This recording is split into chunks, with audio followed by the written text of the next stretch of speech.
அன்பு சகோதரர் சீமான் அவர்கள் நான் பாடுகிறேன் என்று அந்த அநாகரிகமான பாட்டை பாடினார். என்னை கைது செய்து பார் என்று சவால் விட்டார். திமுக என்ன செய்தது? திமுக அரசு என்ன செய்தது?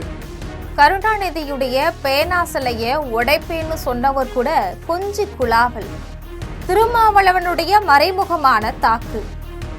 கலைஞர் கருணாநிதி அவர்களுக்கு பேனா நினைவு சின்னம் வைத்தால் அதை உடைப்போம் என்று வெளிப்படையாக பேசக்கூடிய அளவுக்கு இங்கே வெறுப்பு அரசியல். இன்றைக்கு அவர்கள் ஒரே மேடையில் ஒரே நிகழ்ச்சியில் கூடி குழவுகிறார்கள், கொஞ்சிக் கொள்கிறார்கள்.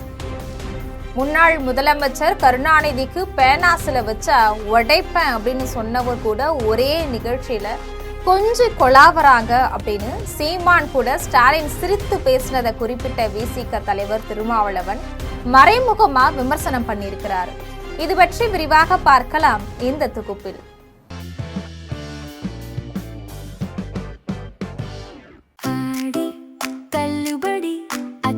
பேரும் 6 முதல் 60% வரை ஆடி தள்ளுபடியுடன் சூப்பர் சரவணா ஸ்டோர்ஸ், சென்னை, மதுரை, கோவை.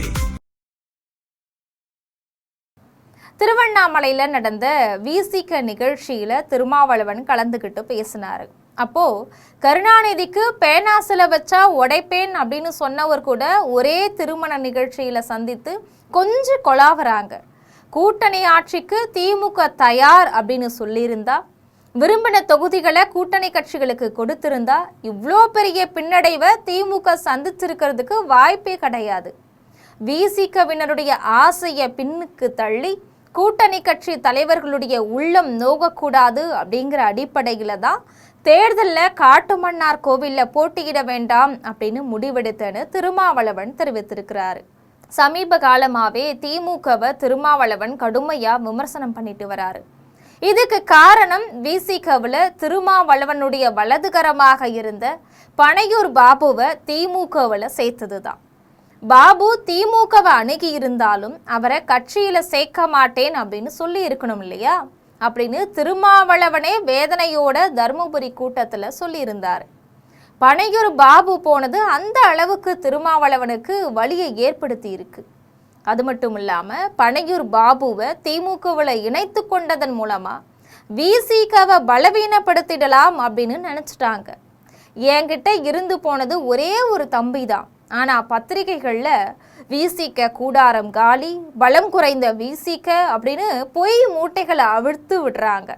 விசிகவிலிருந்து விலகினது பாபு மட்டும்தான், மற்ற தம்பிகள்லாம் ஏன் கூட தான் இருக்கிறாங்க அப்படின்னு திருமாவளவன் சொல்லியிருக்கிறாரு.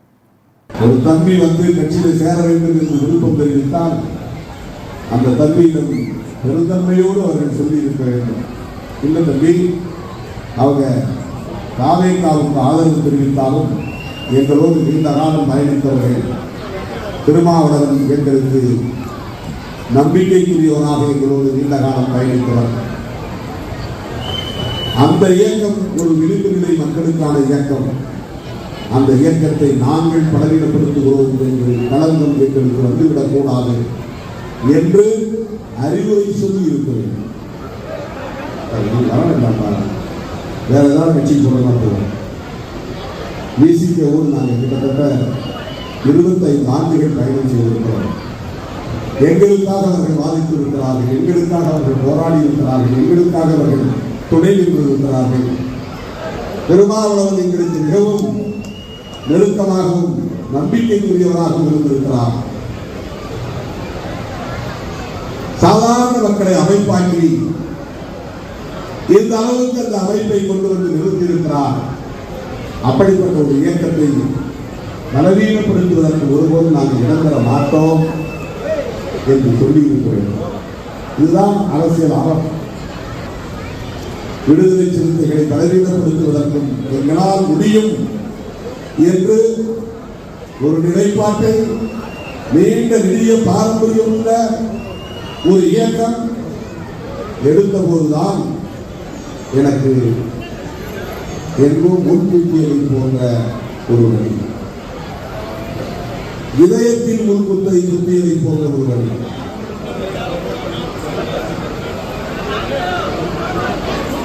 அதற்காக நான் வருத்தப்படவில்லை. அதனால் இந்த இயக்கம் சிதறிவிடும் என்று நான் கருதவில்லை.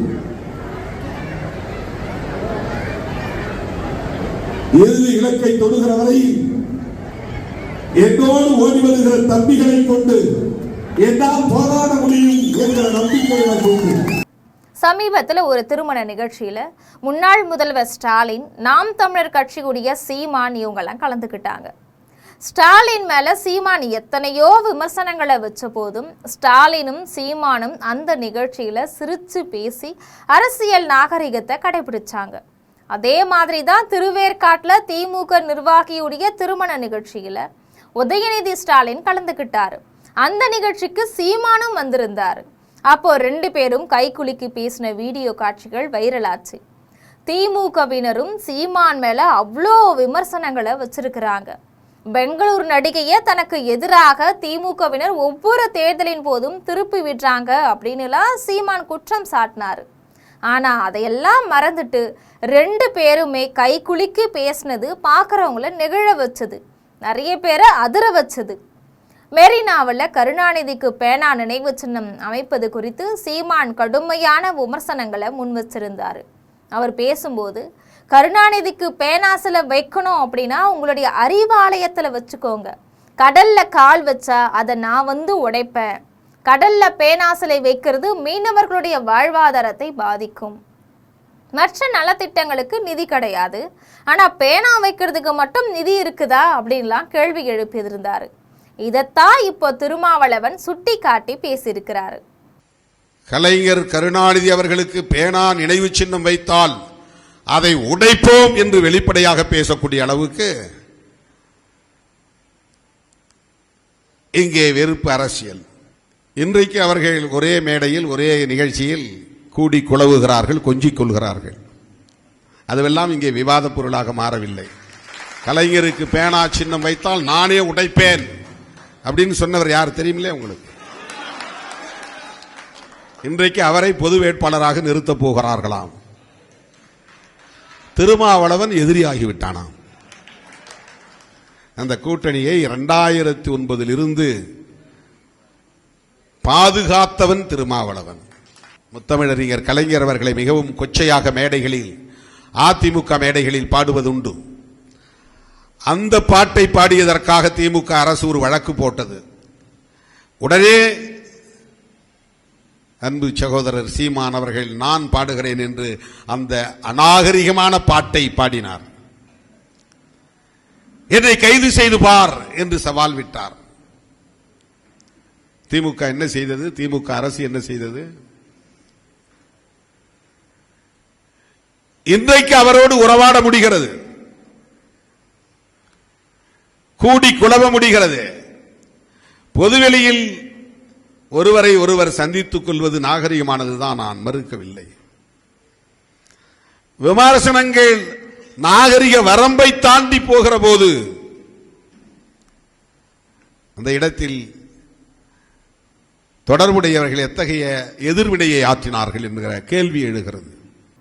இதுபோன்ற அரசியல் செய்திகளை உடனுக்குடன் தெரிந்து கொள்ள ஜெம் தொலைக்காட்சியுடன் எப்பொழுதும் தொடர்பில் இருங்கள். நன்றி.